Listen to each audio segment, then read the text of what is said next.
اور پھر یہ کہا گیا کہ جیسے تم رمضان میں کھانے پینے سے رک جاتے ہو، تو اسی طرح جب اب رمضان سے باہر نکلو اور اپنے کاموں میں لگو تو پھر ان برائیوں سے، گناہوں سے بچو اور اللہ کے احکامات پہ، ایک طرح کی ایک تربیت ہے۔ تو ہیلتھ کے حوالے سے جیسے اب ہم دیکھتے ہیں تو ایک طرح سے یہ ہیلتھ کے حوالے سے بھی ہمارا ایک ٹریننگ ہوا ہے، یعنی ہم اپنی صحت کا خیال نہیں رکھتے، اپنے کاموں میں لگے رہتے ہیں، تو روزے کے اندر وہ اللہ تعالیٰ نے کوالٹی رکھی ہے، اور روزے کا ایسا ایک وہ ہے کہ جو ہمارے جسم میں ہمیں بہت ساری بڑی بڑی بیماریوں سے محفوظ رکھتا ہے۔ اور اب جدید سائنس نے اس کے اوپر بڑی ریسرچ کی، 1916 میں غالباً 2016 میں، بلکہ جاپان کے جو ایک سائنٹسٹ تھے انہوں نے ریسرچ کی اور ان کو میڈیسن پر نوبل پرائز ملا، اور انہوں نے یہ ریسرچ کی کہ روزہ جو ہے، ان کا اصل تو ٹاپک تھا کہ کینسر سے کیسے بچا جا سکتا ہے اور کینسر کا علاج انہوں نے دریافت کیا کس طرح ختم کیا جا سکتا ہے، تو انہوں نے اس پہ کام کیا۔ تو اصل ان کا مقصد یہ تھا کہ انہوں نے کہا کہ اگر ہم انٹرمیٹنٹ فاسٹنگ کریں تو ہمارے جسم کے جو خلیات ہیں، جو گلے سڑے خلیات ہیں جو کہ ٹاکسن والے، وہ ہمارے اس کو ہمارے اچھے جو خلیات ہیں وہ ان کو، کیونکہ اس کو باہر سے نہیں ملتا خلیات کو، تو وہ ان کو ختم کر دیتے ہیں، کھا جاتے ہیں، اور اس کے بعد وہ ہمارے جسم میں جو ایک بیماری کا وہ پیدا ہونے کا، کینسر، ایڈز یا دوسری بیماریاں ہیں، اس سے ہم محفوظ ہو جاتے ہیں۔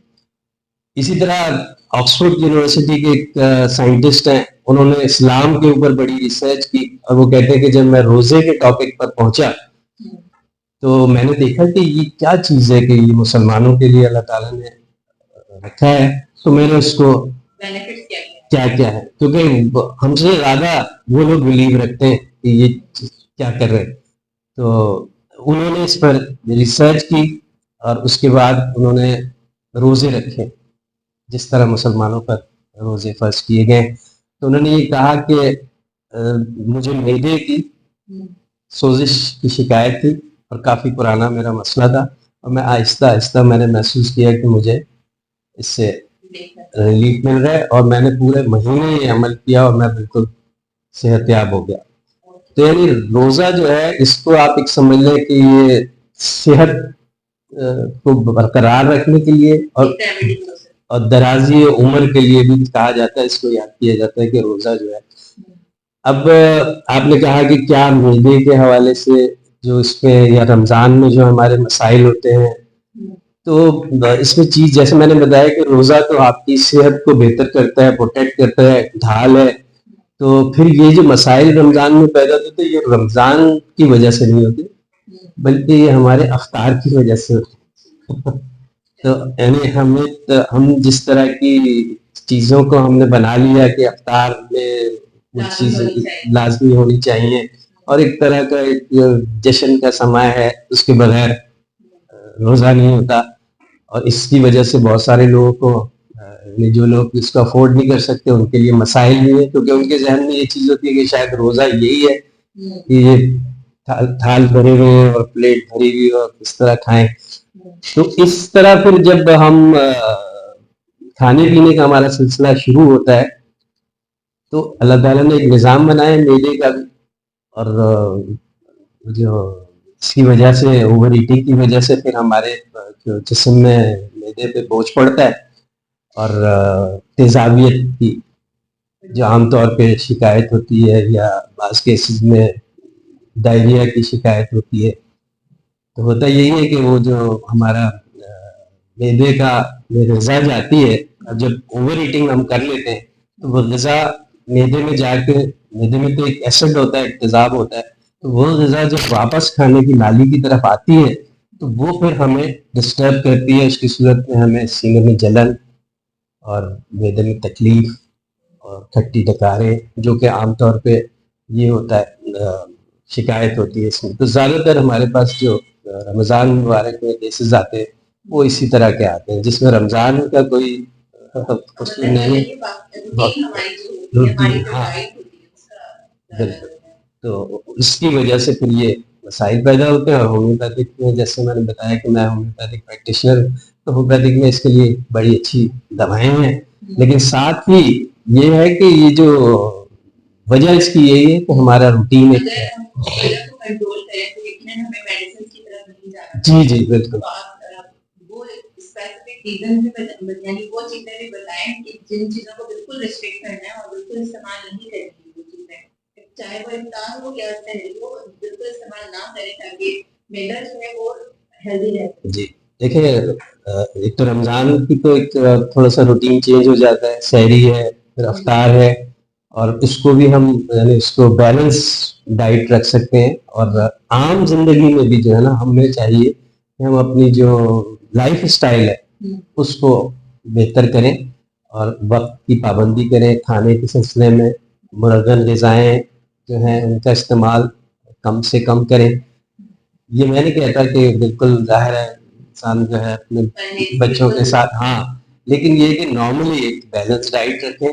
اور کھانا جیسے دین بھی ہمیں یہ کہتا ہے کہ اپنی بھوک سے کم کھائیں، جگہ رکھیں، اور جب تک بھوک نہ لگے اس وقت تک کھانا نہ کھائیں. یہ نہ ہو کہ ہم کھا رہے ہیں اور ہمارا روٹین یہ ہے کہ ہم دیر تک جاگ رہے ہیں، اور جاگنے کے ساتھ ساتھ یہ ہے کہ ابھی ہم نے پھر رات کو دوبارہ کھایا اور پھر ہم لیٹ گئے. تو ظاہر ہے اس صورت میں پھر وہی مسائل جو رات بھر ہم اسی طرح گزرے گی کہ ہم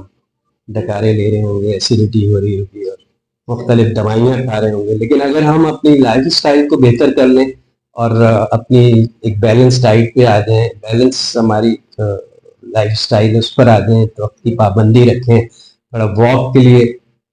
وقت نکالیں. اگر اس پہ ہم آ جائیں تو میں یہ سمجھتا ہوں کہ جو ہم بیجا دوائیں استعمال کرتے رہتے ہیں یا بار بار ہمیں دوائیں کی ضرورت پڑتی ہے، تو ان سب سے ہم بچ جائیں گے. لیکن اگر ایسی صورت ہو کہ آپ کو یہ فیل ہوتا ہے کہ واقعی آپ کو کوئی پرابلم ہو رہی ہے، تو اس صورت میں آپ کو خود میڈیکیشن نہیں کرنی چاہیے بلکہ ڈاکٹر سے مشورہ کر کے، اور وہ جو بھی اس کا، کیونکہ یہ چیزیں جب بڑھتی ہیں یہ ایسا نہیں ہوتا کہ یہ ایک ہی جگہ، اب آپ اوورٹنگ کرتے رہیں اور آپ کی لائف اسٹائل ایسا ہو، اس طرح کی غذائیں آپ استعمال کر رہے ہیں، تو یہ ایسیڈیٹی سے آگے چلا جاتا ہے معاملہ اور مزید بھی اس میں خرابیاں پیدا ہو سکتی ہیں. ایسے میں ٹوٹکے وغیرہ کرنا تو بالکل بے وقوفی ہوگی اور اس لینے والی بات ہوتی ہے کہ نہیں. بالکل ایسا ہی ہے، کیونکہ لوگوں کیا عام طور پہ یہ ہوتا ہے کہ جی وہ ٹوٹکے بنائے ہوتے ہیں، نسخے، یہ فون کیا اس نے بتا دیا یہ کھا لو وہ کھا لو. دیکھیں اگر آپ کو، ہاں دیکھیں آگے ہی جو ہے نا وہ بڑی چیز ہے، اس کے لیے آپ یہ پروگرام بھی کر رہے ہیں، آپ کو پتہ ہی نہیں ہے کہ آپ کے ساتھ مسئلہ کیا ہے، اور آپ جو جس نے بتایا آپ کو استعمال کر رہے ہیں، تو جس کے لیے ضروری ہے کہ کسی ڈاکٹر سے رجوع کریں اور پراپر اس کا علاج کیا جائے. اچھا، آپ کو کیا لگتا ہے کون سے سمٹمز ہیں جس پر ڈاکٹر کے پاس کنسلٹ کرنا ضروری ہوتا ہے؟ کچھ چیزیں تو ایسی ہوتی ہیں جس کے لیے ٹوٹکے گھر پہ کر لیتے ہیں لوگ اور اس کو اتنا زیادہ یعنی بالکل کیجول لے رہے ہوتے ہیں، اس کو زیادہ سیریس نہیں لیتے ہیں. لیکن کچھ سمٹمز ضرور بتائیں جس سے پیشنٹس کو معلوم ہو کہ اب ڈاکٹر سے ہی کنسلٹ کرنے کی ضرورت ہے، اس کو ٹوٹکے وغیرہ کر کے اپنی طرف سے رسک نہیں لینا ہے. دیکھیے بہت ساری چیزیں تو ایسی ہوتی ہیں کہ جب آدمی کو تھوڑا سا پتہ بھی ہوتا ہے کہ میں نے آج یہ بدپریزی کی ہے، یہ مرکب غذائیں میں نے روٹین سے ہٹ کر یہ کام کیا ہے، تو وہ اسی لیے وہ توڑتے ہیں وہ چیزیں کر کے، وہ سمجھتا ہے کہ میں یہ وقتی ہے، میں اس سے مجھے ریلیف مل جائے گا. لیکن جہاں تک یہ معدے کے امراض کا تعلق ہے، تو اب اس میں اگر آپ کو مستقل طور پر یہ شکایت ہو رہی ہے اور سینے پہ جلن ہو رہی ہے، کھٹی ڈکاریں،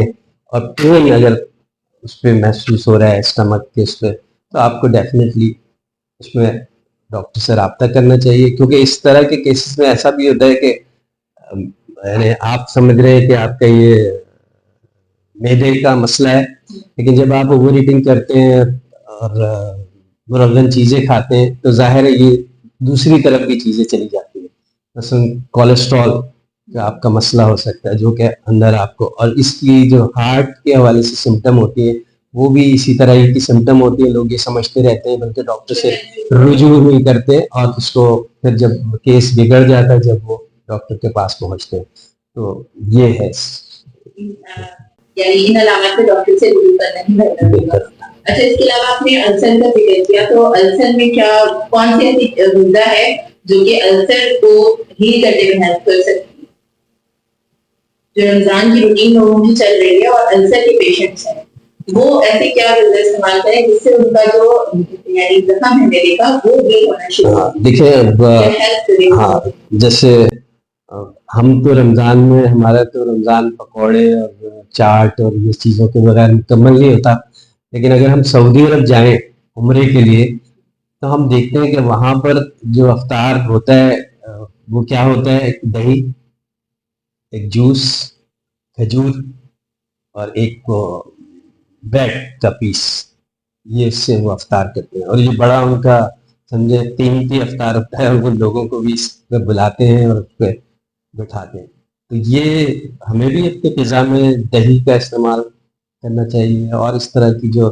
نرم غذائیں جو میدے کے لیے بہتر ہیں ان کو استعمال کرنا چاہیے. اور اس طرح کی ڈیپ فرائڈ چیزیں اور جو خاص طور پہ جو بیکری کے آئٹم ہوتے ہیں, ظاہر ہے اس میں اس طرح کا چکنائیاں ہوتی ہیں کہ وہ میدے کے لیے بہت نقصان دہ ہوتی ہیں. اور اس کے علاوہ سونے کی روٹین کیا رمضان میں کیسی ہونی چاہیے جو بالکل انسان کو یعنی دن بھر کے لیے ایکٹیو بھی رکھے اور آپ کو ہیلدی فیل کرنے میں ہیلپ کرے؟ دیکھیں, رمضان میں ویسے تو دیکھیں, اگر ہمارا کیونکہ روٹین بگڑا ہوا ہے, ہم 12 بجے 1 بجے 2 بجے سونے کو ہم روٹین کہتے ہیں کہ جی ریگولر ہمارا یہ روٹین ہے. لیکن اگر ہم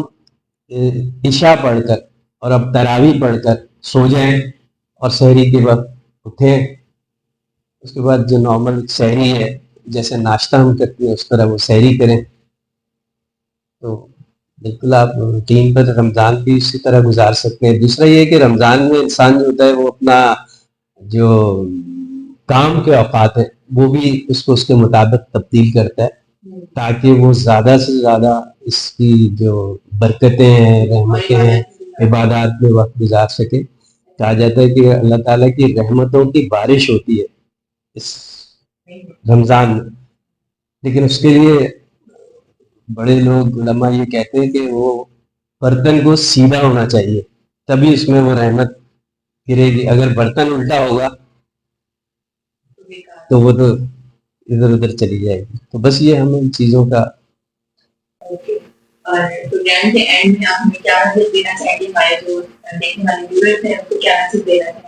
پیغام کے حوالے سے پہلے تو میں آپ کا ایک بار پھر شکریہ ادا کروں گا کہ آپ نے اتنا خوبصورت یہ سارا اہتمام کیا ہے. اور رمضان کے حوالے سے میرا پیغام یہی ہے, رمضان کے حوالے سے بھی اور آج جو ہماری بات چیت ہوئی ہے اس کے حوالے سے, کہ ہمیں اپنی جو لائف سٹائل ہے اس کو موڈیفائی کرنا چاہیے. اور اس سے بہت ساری چیزیں جو ہے وہ بہت ساری بیماریوں سے ہم محفوظ رہ سکتے ہیں, بہت ساری جو ہماری فائنینشیل میڈیسنل والی بوجھ ہے ہم اس سے بچ سکتے ہیں اور ایک ہم اچھی ہیلدی لائف گزار سکتے ہیں. اور دوسری جس پر آپ بھی کام کر رہے ہیں کہ آگہی جو ہے نا وہ بہت ضروری ہے. ایک تو ہوتا ہے کہ ہم غفلت میں اور اس میں بیٹھے رہیں اور ہم اس میں خوش رہیں کہ جی ہمیں نہیں پتا کہ اس کے کیا نتائج ہیں, اور ایک یہ ہے کہ ہم یہ کوشش کریں یہ جانیں کہ یہ بیماریاں ان کی پیچیدگیاں کیا ہیں اور ہمیں اس پر کس طرح اس سے ہمیں مقابلہ کرنا چاہیے. Thank you very much. Thank you so much doctor Tayyab. ناظرین, یہ تھا آج کا ہمارا پروگرام. امید کرتی ہوں آپ سب کو بہت پسند آیا ہوگا. تو اسی طرح کی انفارمیشن کے لیے دیکھتے رہیں صحت کا سفر ایش کے ساتھ, اور اجازت دیں اپنی ہوسٹ کو ڈاکٹر سپیرا الطاف کو, اور دعاؤں میں یاد رکھیے گا ہمیں اور ہماری ٹیم کو. اپنا بہت زیادہ خیال رکھیے گا. اللہ حافظ.